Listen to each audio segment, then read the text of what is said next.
मैं खुद भी जाता हूं पिछले 2-3 साल से, जब भी छुट्टियां उटियां मिलती मैं चला जाता हूं, तो मैं अपने में और लोगों में एक बेसिक डिफरेंस देखता हूं कि अपने मिनख नहीं है, लिचड़ है धाप के। दुनिया मिनख बन चुकी है। मैं एक चीज नोटिस की कि आप किसी शोरूम में गए, विदेश में है ना, किसी शोरूम में घुसे, कांच वाले गेट है, पल पुश आपने किया, आवाज छोड़ दिया उस गेट को, एक लाइन लगी हुई है, उस लाइन में पहली बार एक बंदा आगे घुसा, उसने गेट ओपन किया, वो जाके गेट पूरा खुलेगा, वो गेट को पकड़ के तब तक खड़ा रहेगा जब तक उसके पीछे वाले सारे बंदे अंदर नहीं घुसेंगे। वो बोले कोई है, हम नहीं जानते वो कितना ताकतवर आदमी होगा, कितना रईस होगा, अमीर गरीब हम कुछ भी नहीं जानते, पर जब तक उसके पीछे वाले लाइन वाले नहीं घुसेंगे वो उस गेट को नहीं छोड़ेगा, क्योंकि वो एक सिंपल सा एटिकेट समझता है कि गेट छोड़ते पीछे वाले के मुंह पे लगेगा, इसलिए बाकी जब घुस जाएंगे तब मैं घुस जाऊंगा, कोई दिक्कत नहीं, 5 मिनट लेट भी घुसूंगा तो कोई बात नहीं। तो खड़ा रहेगा उसको पकड़ के, आप थैंक यू बोलते रहेंगे और वो मुस्कुराता रहेगा आपके सामने, उसको थैंक यू भी नहीं लेना होता वास्तव में तो आपसे। तब मुझे और लगता है कि अंग्रेजों ने 1947 में हमारे देश को छोड़कर बहुत बुरा किया। मैं इस बात में गहराई से विश्वास करता हूं कि अंग्रेजों ने हमारे देश को कतई नहीं लूटा, अंग्रेज हमारे देश को मिनख बना के गए थे। मेरा ये और विश्वास है कि अंग्रेजों को 50 साल हमारे देश में और रहना चाहिए था। यदि वो 1997 तक हमारे देश में रहे होते तो शायद हम मनुष्य बने होते, हम कतई मनुष्य नहीं है। इसलिए प्लीज पढ़े लिखे लोगों, जिंदगी में और कुछ सीख पाओ नहीं सीख पाओ, एटिकेट सीखना, वरना फिर आप में और किसी दूसरे व्यक्ति में क्या फर्क है। शिक्षा कोई तो मूलभूत अंतर पैदा करती होगी लोगों के अंदर। यदि हमें यही नहीं पता कि एक 500 लोगों की भीड़ एक साथ निकल रही है, एक साथ निकलते हुए लोग, शटर नीचे गिर रहा है, आप उस शटर को ऊपर करते जा रहे हो, आपको नहीं लगता कि पीछे वाले के सिर पे गिरेगा, यकीनन गिरेगा ये।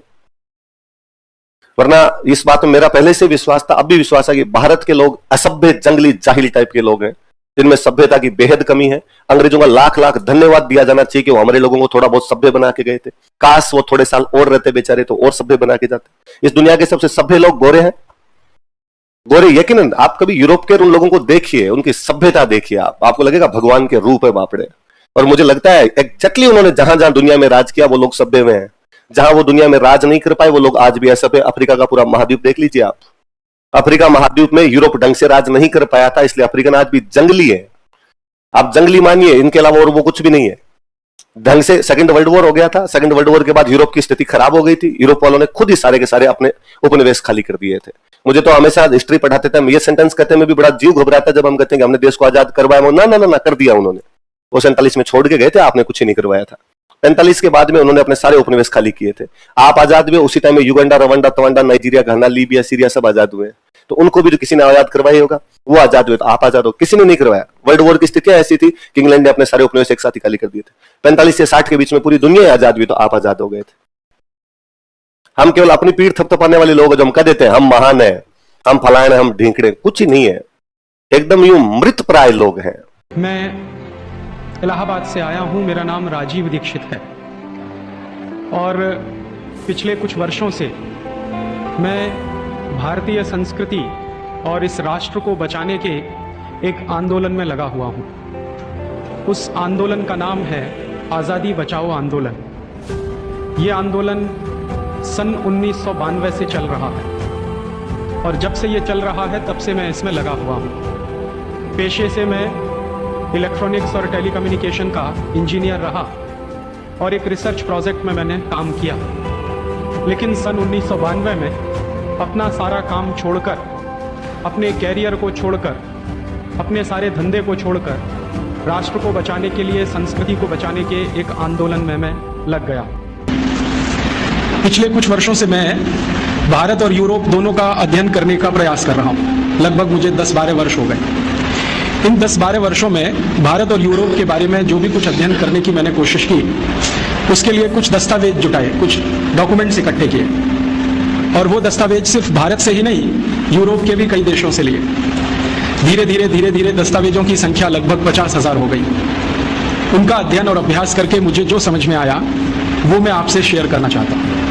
मेरे गुरु हैं जिनका नाम है श्री धर्मपाल, बहुत बड़े इतिहासकार हैं। वो बार बार मुझे ये कहते हैं कि देखो, जिस देश में गुलामी आ जाती है, जिस समाज में गुलामी आ जाती है, उस समाज का सब कुछ चला जाता है। उनका ज्ञान चला जाता है, उनकी परंपराएं चली जाती हैं, मान्यताएं चली जाती हैं, व्यवस्थाएं टूट जाती हैं, सब कुछ चला जाता है। तो शायद 1200 साल की गुलामी ने ज्ञान में कुछ कमी लाई हो और ये हम सोचना भूल गए हो। अब इसको मैं समझाता हूं आज के हिसाब से।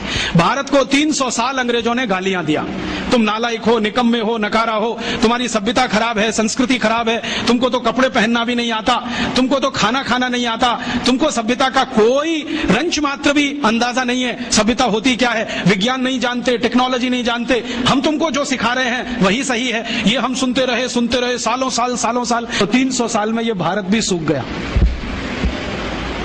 और इस सूखे हुए भारत ने अपने आत्मसम्मान और स्वाभिमान को इतना गिरा दिया कि हम मानने लगे कि जो कुछ हमारा है वो सब बेकार है, दकियानूसी है, इसमें कोई तथ्य नहीं है, कोई विज्ञान सम्मत कुछ नहीं है, और जो यूरोप से आ रहा है वही अच्छा है, वही ताकतवर है। और ये इतना गहरा घुस गया कि हमारा डीएनए बदल गया, हमारा ब्लड बदल गया, शायद हार्मोन्स का बैलेंस चेंज हो गया, शायद बॉडी के केमिकल्स चेंज हो गए। और यही कारण था जो अंग्रेज यहाँ आए, फ्रांसीसी आए, डच लोग आए, पुर्तगाली लोग आए। आप जरा सोचो, अगर हम गरीब होते और भुखमरी के शिकार होते तो अंग्रेज यहाँ 200 साल झक मारते? 200 साल, 2-4 साल में लौट जाते। अगर हम गरीब होते, भुखमरी के शिकार होते, तो फ्रांसीसी क्यों आते? वास्को डिगामा क्यों आया अपनी पूरी फौज लेके? सिकंदर क्यों आया यूनान से चलकर यहां तक? ये सारे लोग आए क्योंकि हमारे पास कुछ था।